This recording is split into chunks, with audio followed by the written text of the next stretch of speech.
শরীরে ভুল গ্রুপের রক্ত দেয়ায় এক রোগীর জীবন বিপন্ন। রংপুর মেডিকেল কলেজ হাসপাতালের ব্লাড ট্রান্সফিউশন বিভাগের গাফিলতিকে দায়ী করেছেন রোগীর স্বজনেরা। তারা হাসপাতালের কাছে ক্ষতিপূরণও দাবি করেছেন। বিস্তারিত জানাচ্ছেন স্বপন আহমেদ। শরীরে রক্ত এক গ্রুপের, দেয়া হয়েছে অন্য গ্রুপের রক্ত।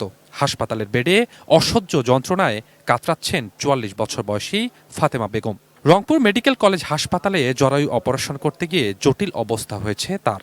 সেখানে আইসিইউতে ৬ দিন থাকার পর এখন চিকিৎসা চলছে রাজধানীতে। তো ওনার ইউরিন হচ্ছে না।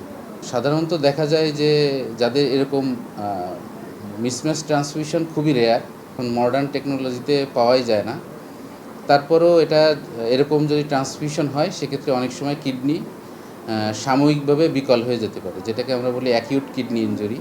এটা অনেক সময় দেখা যায় যে ১ মাস, ২ মাস, ৩ মাসও লাগে রিকভার করার জন্য।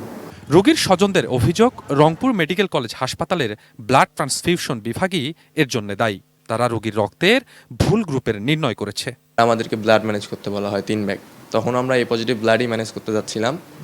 তখন স্যাম্পলটা আবার পাঠাইছে ব্লাড ব্যাংকে রংপুর মেডিকেলের, অ্যান্ড তখন টেস্টে আসছে ও পজিটিভ। তখন আমরা শিওর হওয়ার জন্য আবার ডক্টরসে টেস্ট করাই রংপুর কমিউনিটিতে। ওখানে ২-৩ বার টেস্ট করানোর পর দেখি যে ও পজিটিভ। তখন অ্যাকচুয়ালি আমরা সবাই শিওর হই যে আম্মুর blood group O positive, and আম্মুকে দেওয়া হয়েছে পজিটিভ। কমপ্লেনটা অ্যাকচুয়ালি ব্লাড ট্রান্সফিউশন মেডিসিন যে বিভাগটা আছে, যাদের দায়িত্ব ছিল ব্লাড গ্রুপিংটা ঠিকঠাক করে করা এবং ব্লাড ডোনেট করার আগে ক্রস ম্যাচিংটা খুব ভালো করে চেক করা। আমার মনে হয় তারা সেটা করেনি। এ ব্যাপারে রংপুর মেডিকেল কলেজ হাসপাতালের উপপরিচালকের সাথে যোগাযোগ করা হলেও কোনো কথা বলেনি তিনি। আর কতক্ষণ দেরি হতে পারে একটু বলেন। রংপুর মেডিকেল কলেজের কাছে ক্ষতিপূরণ দাবি করেছে রোগীর স্বজনরা। Swapan Ahmed, ATN news, Dhaka.